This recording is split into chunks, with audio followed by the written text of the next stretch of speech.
of times people go with they'll go like one ear on, one ear off for the headphones, and I feel like a lot of people like because of that, like they don't like to be like. It puts me very much in my. It puts me in my head. Yeah, literally. Yeah. It's actually pumping you into your head.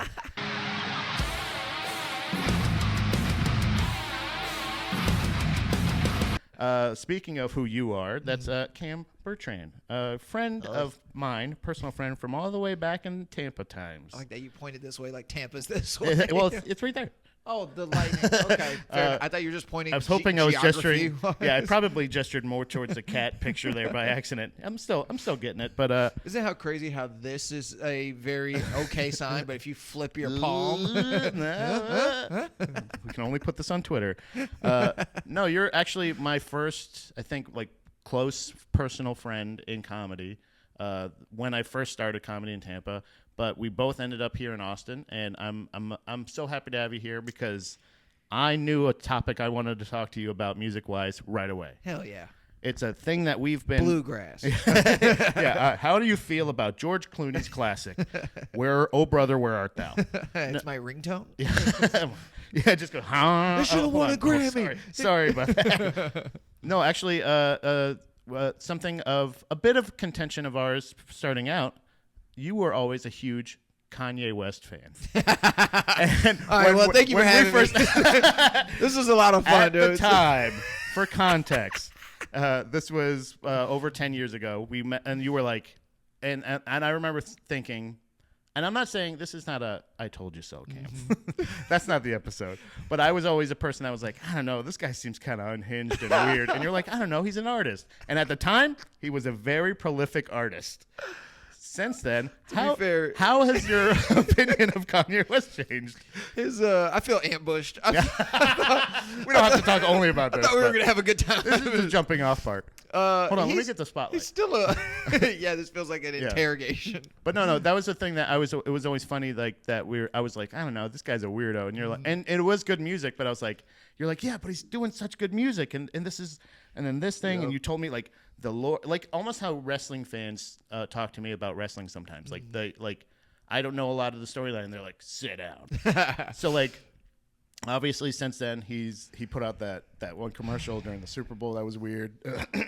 And the problem is that like he's still a genius. He's just also a unhinged crazy person. Yeah.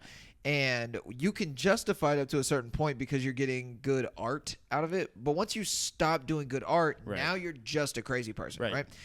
When you're able to separate the art from the artist, you can look at it and go, oh, this was great up until here, right? Yeah. So R. Kelly. R. Kelly had a great run. Right. There's a lot of that, or even some of that music, people are, like even Michael Jackson, people talk about it where they're like, oh, well, he didn't start doing the crazy stuff until like this time, so we can listen to these albums. I'll try to make you feel a bit more comfortable through these episodes that I've done. Well, actually, the one I did with Dulce Mac, I realized because she wanted to talk about '90s hip hop. I didn't realize how much I loved Puff Daddy. Really? Yeah, and like legitimately, the songs that he put out for most of my childhood were like some of my favorite songs. And not only that time, but still, like where I like going back, I'm like, these hold up. Wow. And so, you want to talk about art and artist? That guy's in prison right now because of this shit. So that's tough. I don't think I ever cared about Diddy, and I didn't think so either. I hate backdating it and being like, oh, I never really liked him. I never this and that. Like I hate those people who jump on the bandwagon. You never back Diddy? I never. It was. You know what it was? I think. When Chappelle Show made fun of Diddy, I think immediately in my head he became a joke. Yeah, where I go, I've never listened to Diddy's music. I've never and I didn't. And then that was my interpretation of like who P Diddy was. Yeah, I was just like bad boy, like that. You can like sum him up in a couple catchphrases, and really that is true because he like just pops up. He's all up in the video. Just up in the video. And so, and I always heard that he had got Tupac killed and stuff. So like. My only thoughts about P. Diddy were always just he was the butt of the joke or it was like something heinous. Yeah. And so I never really cared about anything he created. He was always at arm's length. Yeah. did he have Ciroc? Was that his? Ciroc was that. That was the vodka, right? Yeah. So then it was things like that where it's like I knew him more for business. I knew him more for that. Like what did he have? Peaches and Cream. What did he have? What was his song? He was Bad Boy Records. I was more of I think a fan of his. So like a big fan of mine in like punk music and stuff was Fat Mike.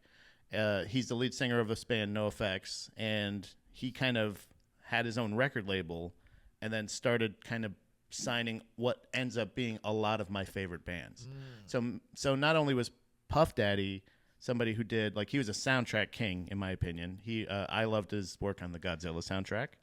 He did the song Come With Me with Jimmy Page. Referencing the Godzilla soundtrack, it is too early. That's crazy. That's like being like Air Bud 2 has some hits. Godzilla 98. Go back. I'm telling you, it holds up. That soundtrack. You can't find it on Spotify, but somebody has made a playlist. God bless you. That of all the things that I'm like, you know what? Back to back to back, these are hits. That is so funny. But that's how I feel about the Tarzan soundtrack. Where it's like Phil Collins, dude. You all went crazy for a Disney movie. For animated movie. Sidetrack on this, brother. The fact that if I hear one more person call it the live action Lion King, that's tough. I'm gonna lose my mind. That's tough. I mean, it's as close as we can get to live action, right? But it is still digital. It's still animated. Yeah. They didn't find singing tigers this time. Yeah, you know what, guys? We're gonna bring you a real live action one. There's no dialogue. It's just actual. And they're like, all right, now fight. And then John Williams scores it, and it's a beautiful thing. But yeah, I think honestly the soundtrack work that he did, and also a lot of the people that he produced. So, using the Notorious B.I.G. tracks and mixing that with Police, a lot of mashup stuff. He did a lot of that. So most of his singles were the things that I really liked. So but he also signed Mace, and I also really liked Mace. Yeah. I also just realized I said he got Tupac killed. He got Biggie killed. Yeah. Tupac was a whole other venture. But yeah. Allegedly. Allegedly. I don't know. It's funny that's the allegedly part, but it's like, oh no, he sex traffics people. Yeah. He's definitely an assaulter, but he might have got this guy killed. If there is there's a weird thing where once it comes down to allegations and stuff like that, doesn't he have the same lawyer his lawyer was the husband of the lawyer of Luigi Mangione or something like that. I don't even know. The Luigi case is crazy too. The healthcare guy, and he had apparently Luigi has more respect of the prisoners than Diddy at the time. It's not even close. It's not even close because Luigi, everybody's intrigued because they're like, did you do it? And they're also like, why did you do it? And then they're backing him because they're like, yeah, the healthcare system's messed up. But it's like Diddy, if you give him any respect, it's because of his creations, right? It's not because of who he is as a person. Right. Yeah. It's not because that's what I was gonna say. Is it's all alleged up until you hear the amount of baby oil, and you're like, you're not just thinking ahead. Yeah. If I may, I think that was the nail in the coffin. The greasy nail. That's it's over for you. But it's weird that the guy who murdered the guy right on camera is the guy that has the lawyer that sticks around. That's just another fun that's case. funny. That also kind of might speak a little bit to what's happening and maybe some evidence against. Yeah, but the fact that your lawyer literally goes, I cannot in good conscience defend this person. You're like, oh, damn, that's a guilty dude. And it's I'm going to go help my wife with that guy that shot the dude in the back. Oh, okay. Yeah. It'd be funny if he broke down his resume. He's like, I've defended OJ. I defended Casey Anthony. I defended this, but I cannot. I can't do anything with this. I think it's a thing, but especially with the Kanye talk and everything like that, I feel like it's when are you at a point where obviously you can still I don't think there's any problem with still listening to older creations by either one of the gentlemen. Yeah. Kanye West, Puff Daddy, no matter whatever their actual opinion is, you have the pat seal of approval. But when were you personally come on, man. Not even because there's even a time too where I feel like people are I just want him to get help. And you're I can't support him, but also I can't turn my back on him. You know how I treat Kanye? I treat him how you treat a racist grandparent. Where it's like you go over for Thanksgiving, you say hi, you still enjoy their company, and then as soon as they start talking about the good old days, you're like, all right, I gotta go. Okay. So as soon as I see a tweet, as soon as I see something, I go, I can't even bring myself to entertain this. So my defense at Kanye has been out for a while. Yeah. But I will say, Donda and Donda 2 were really good albums. Yeah. He never released Donda 2 publicly because he put it on this like little device thing that he sold on his website, but he live streamed it and I recorded the live stream. So that's the only way I've been able to listen to the album, and it's really good. Yeah. But then like everything he's put out has always had like some weird undertone to it. Yeah. And it's tough. Like, he's always done the, like, marketing strategy of, like, triggering people and then pissing them off right before the album drops and the album comes out and it's great and it has nothing to do with that. And, yeah, it's not like he's making a huge, grand statement. He's just doing a thing to get everybody's attention and get everybody talking about him. And then, oh, by the way, while you're talking about him, throw this thing out. He might have pushed it a little too far with the Super Bowl one. Yeah, maybe. But I also think that he's such an egomaniac and he's such an attention-driven person that I think the Drake Kendrick thing really bothered him, that nobody was talking about him and nobody mentioned him. Okay, yeah. Like when they talked about the big three, it was Drake, Kendrick, J. Cole. Yeah. Kanye was nowhere near this, you know. And he's like, I have been very incendiary this whole time. I've been beefing I'm a part of the beefs. Yeah. I'm a part of the anger. Like, why? Which one of you screamed at Taylor Swift? Excuse me, everybody raise your hand. Yeah. George Bush doesn't care about black people. Hello. That was me. That was me. He did a lot of like very controversial things, and it's very interesting his fall off and just him trying to scramble to say the craziest thing now just for like. He's resorted to literally wearing swastikas. Like it's like one of those things where you're like, it's at this point it's just kind of the Super Bowl thing again. Somebody was just talking about that recently in the green room at the Creek, and they're like, it was like they said like it's literally it is very funny, but the fact that like you can order it, I think what I was thinking was like you should have the link. When you click it, go you motherfucker. I mean, you wanted to buy this shit, and then you go on a list or something like that. Would be hilarious. That'd be great. But like up until that, sitting in the dentist chair, paying a ridiculous amount of money, like all of those things are still very funny. Sending everybody to the link when you're like, whoa, what the hell? Yeah. And you're just like, but then the fact that you're selling them. And it's like, and the fact that they, I think, sold out. I love a good misdirect, and I love a good like setup. Right. So it was a very good setup. Yeah. But then the joke with there was no. When Matt Rife released his special, there's a lot of like backlash for a certain joke. Yeah. And then so he released this thing where he's like, hey guys, I'm sorry. Here's a link to my apology video, this and that. And then so when you click the link, it took you to helmets. Oh I remember that. Special helmets and. It's really, I love that. I love because if somebody's clicking that link, they're like, yeah, I want to see you apologize. And then it's like, here's your helmet, you fucking nerd. Shit. And they're like, all right. Well, oh, man. Now you got me twice. Yeah. Yeah, exactly. That's the thing is like that the joke is clear. It's very, but then the fact that, and then you're like, I don't know if it's a joke anymore. And that, I think that's the part where you're like, I'm somebody who I like the hits, but I've always been, that I've always been clear. But I never, ever, it was not because I thought, I think this guy's going to sell swastika shirts. It was just me going like. That's not what I was defending. I never defended him as a person. No. Like, as an artist, for sure. Like, you could be a bad person and still make great art. Like, you know how many, like, if we knew enough about, like, Van Gogh or these people, they're crazy. Yeah. They're insane The dude people. literally cut his ear off and sent it to a lady, like, as a gesture of, like, that's psychopathic. There's psycho behavior. And I think a lot of art is driven from, because the thing is, not right? Picasso, it's like Van Gogh. Yeah, you said Van Gogh. Yeah. Right. Okay. Sorry. But like a lot of art is driven from thinking outside of the box and outside of the norm, right? Mm-hmm. So if you're just a normal person, you're staying within the confines. Right. But the second that you change how people listen to music or how they perceive art or how they do something like this and that, it took you low key being crazy. To figure that out. Yeah, and that's the same idea. Like they do. Their shtick has been a thing, and being like a bitchy, weird, artist has always been a thing. We were just watching for one of the podcasts me and Andy do. We've been doing movie review, like backup. Movies. We just saw, we just went over Apocalypse Now, which is it's crazy because you're watching this and at first you're going like, this is just fucking hackable. This is just the same fucking tropes, and you're like, wait a minute.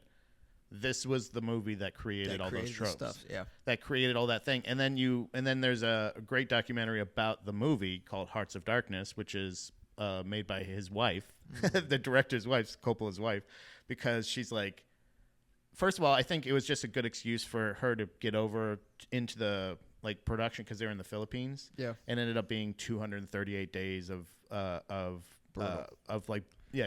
brutal fucking filming. Yep. And the whole reason I think she was doing this was she taped conversations of theirs in private without him even knowing. Oh, shit. And all this shit just to kind of get this thing. And when you hear him talk, he's such a fragile fucking artist. And I think a lot of it is just him going with his gut or winging it and trusting that he has that inner ability to do something with what he captures or pivot successfully and still make this.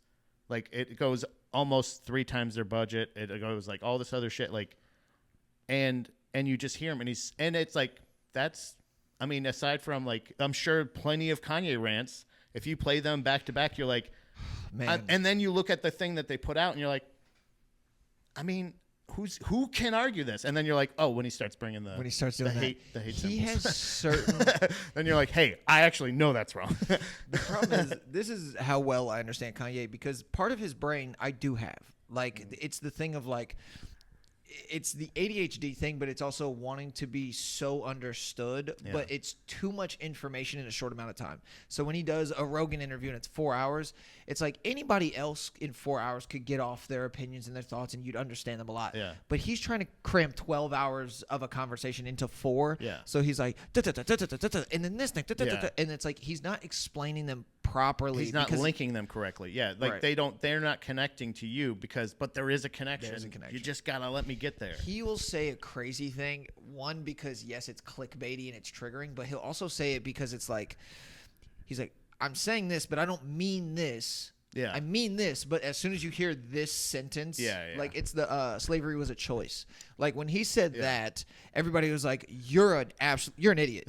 You're the dumbest person ever. And then I go, if you watch the whole thing and you listen to what he's saying, is he right? No. But I do understand what he meant. Right. What he meant was, in this amount of time, if you are accepting these conditions for this length of time, at a certain point, you're choosing it, right? Yeah. He was saying, he understands that revolting and fighting back equals death, and it's scary, and it's all these things, but that is the choice opposing just living under those circumstances. Right. So it's he's like, I'm not saying what that was easy. He's like, but you are choosing it because it's easier to just be what you know. And he didn't explain it properly. He just said the sentence that slavery was a choice, and everybody was like, somebody takes that quote, and then obviously for anybody that hears that quote, people are going to go like, what the fuck did you just say? And nobody actually reads the thing, and nobody, even still, like you said, even if the whole quote doesn't make sense, you have to understand what he's trying. What his intention is, right? So you go, what do you mean, and what are you saying? They're 2 different things, right? So that's his whole. It's so interesting, though, because there's part of me that's so conspiracy-driven that I go, there's a lot going on in the world right now. A lot of war, a lot of money being thrown around. And I go, every time something like this happens, the government just calls Kanye, and they're like, hey, big fella, we're going to need another rant. We need your 5-star experience, sir. What if we find that out? What if we find out that, when Kanye's 60, and he's finally, all the documents are able to come out, and he goes, listen, guys, I've actually been very sane this entire time. Yeah. I did this for you all. When you find out that it's actually a public service. Yeah, Professor Snape was actually a good guy. Yeah, when you find that out, it's we find out Kanye. He was like, I did all that for you. Yeah, that's crazy. That would be. He's crazy. He's the Kanye Manchurian candidate. Manchurian candidate. I'll get there. But no, I think that thought process of having that big distraction because he doesn't have it. Because it's not even I would say that argument would be backed up by the fact that I can't remember which era this was of if there's old Kanye or new Kanye. But when he said he's going that was the DEFCON 5. Yeah. I think that is when he started trolling even his the government and stuff, because every fucking military nerd was like, actually DEFCON 5 is actually the lowest threat level. DEFCON 1, it goes lower. It's like golf.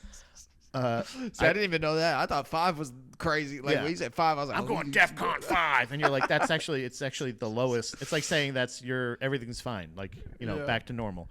But like DEFCON 1 is the lowest level. I think he has that ability to distract and let. But when you see so much crazy shit going on in the world, you're like, and the crazy jumps that he's going to, where they're not even like. I got to tell you, I know that maybe I don't understand artists maybe as much as other people, but this just seems like a troll. You know what I mean? Like, it just seems like it's getting lazy to the point where you're just like again, with what's his face? Elon, doing the salute, and you're like, he's like, whoa, what are you talking? You're like, it's just lazy, dude. Like, it's like, it's pranks on the internet nowadays. Andy and I talk about it all the time, where it's just somebody goes up and just lies to somebody or pushes somebody over, and you're just like, that's not a prank. It's a gaslight. Yeah, they gaslight for the fun effect of it, just to be like, what you do? Like, I didn't do the salute, and then you replay the video, and they're like, oh, yeah, you play that side by side, and you're just like, no, I don't see it. And you're just like, all right, man, come on, like, don't. It just I don't even have to get to that point. But when you see something like the shirt you make, you're like, it's just so. The idea of trolling to me is such a poor person thing to do. So like when you see rich people troll and you see rich people do the internet the way that poor people do it, you go, what? Yeah. This isn't your thing. Yeah. This is all we have left. This is supposed to be some shirtless dude covered in Doritos in a basement being like, yeah, I think. But then you see Kanye do it and you go, No. You have a platform. That doesn't count. Yeah. I'm screening in to avoid, sir. Yeah. You have an audience that you can just give this to, and like, again, even that, I think even like a Andy Kaufman style, like, I'm going to do this thing that I'm going to see how many people I can lose and then bring back. Even that is something. I don't even think he's that. It's just crazy to say, like you said, like he just goes out and just goes like, blah, and you're like, can you believe what he just said? And I think the number is getting lower and lower of people going like, yeah. It's insane to think that, like, when you're worth $1 billion, $1 billion bucks, and you still have the urge to want to, like, that much attention. Yeah. Like, that's a lot. Yeah. You know, because it's like, if I had $1 billion, the last thing I care about is the internet. Yeah. Like, I would be so content with just going. Perception. Like, people, what do people think of me? Like, I don't care. Yeah. I have no idea. Yeah, I'll put out art that I want, and I'll just kind of, you just go away. Or just go. I think that's the thing, is the becoming, you see it with fighters a lot. Like, the ups and downs. And, like, the number of people that I've seen. Now, the thing that made me feel old is I followed Israel Adesanya from his start in the UFC to him completely dominating and being this weird like character that kind of everybody can't like overcome. Get out of here, buddy. And like, to, I wouldn't say that's necessarily his fault, but his decline now. It's always around the same thing. It's always around the same time for people. Ronda Rousey had it. Conor McGregor had it. Izzy had it. I always looked at it like the second you take your eye off of the prize, like the second that you first time you go start away, believing your own hype, right? Where you're like, I don't have to train as hard. I'm going to go do this movie. Yeah. I'm going to record an album. Kamaru Usman. Yeah. Kamaru was in the Black Panther movie, and immediately you lose it. You lose it so fast. You have to be hungry. Music is very much similar, where it's like, once you start believing your own hype and you start being like, oh, I'm really that good, the next thing you put out is going to be trash, because you stop being hungry, you stop focusing on it. Yeah. And a lot of those people, they can't get that hunger back. Yeah. Like, they just can't. I oddly enough, I watched a Bob Dylan interview, and it was really cool to see him be so honest where he was talking about he still makes music, but he goes back and he listens to the old stuff and he goes, I can't write like that anymore. Yeah. And then he quotes one of the songs. He was like, like whatever the lyric was, and he goes, you have to be in a different place in your life to write something like that. And he goes, everything I write now is just it's regular, it's dull. Because it's like he only has a certain perspective now, like he's comfortable. Yeah. And so it's beautiful to see somebody look back at what they've done and go, I wish I could create that again. But I was poor, I was frustrated, I was hungry, and then now you're like, how am I supposed to be, hungry when I'm in a mansion and then, like things are actually good, but I have to pretend that they're bad because nobody wants to hear music because about. That's my point of view. That's what people connected with. Like that's what you're still looking for a way to, and I think that's a great humble perspective to have, to say like, I'm still going to make art. I'm still an artist, but like, I don't know if I'm going to be how I can connect with people, and that fear. And like, it seems like everybody has that fear, but nobody, he seems to be one of few people that's willing to actually admit that. Nobody can recreate the thing that popped them. No. It's very interesting. And like I've always said, Drake can't make another Take Care. Nas never made another Illmatic, where it's like, no matter how good you are afterwards or what you do, that first one, it comes from a different place. Yeah. And then you experience a different part of life, because like the first one, everybody's first album, they're down with us. They're hanging with us. They wrote their music with us. They performed in shitty bar gigs, 4 or 5 people. They grinded it out. And then that second album, now they've been on the road. Now they're doing theaters and stadiums and, all this big stuff. And the music isn't the same because they're overworked, they're underpaid, or like... Yeah. And or like even you have that like that experience of like I'm experiencing these, like my first sold out arena, my first tour bus, my first relate to that. Yeah, but even still, like even that's something that like at least you can be like, I can't believe a guy from a small, like you still are able to reach that old you and be like, I'm a guy from a small town and I'm just out here in the big country, blah blah blah, like Garth Brooks, something like that, where like after a while of being this guy who's playing football like stadiums, it becomes this like, well, there's a story about a woman and a baby, and you're like, wait, what? Country? Who are you talking about? Country's the only genre that you can kind of do that, where like you can still pretend to be poor in the song. Yeah, that's very interesting. You're telling someone else's story, like, and like you have to pivot. It's I'm singing about what it was like for me growing up and what it's like for me right now. Then I'm singing about, man, I'm in these places and I'm just reflecting about what I used to have and I'm comparing it to what I had. And then it's this, country's interesting like that. Yeah.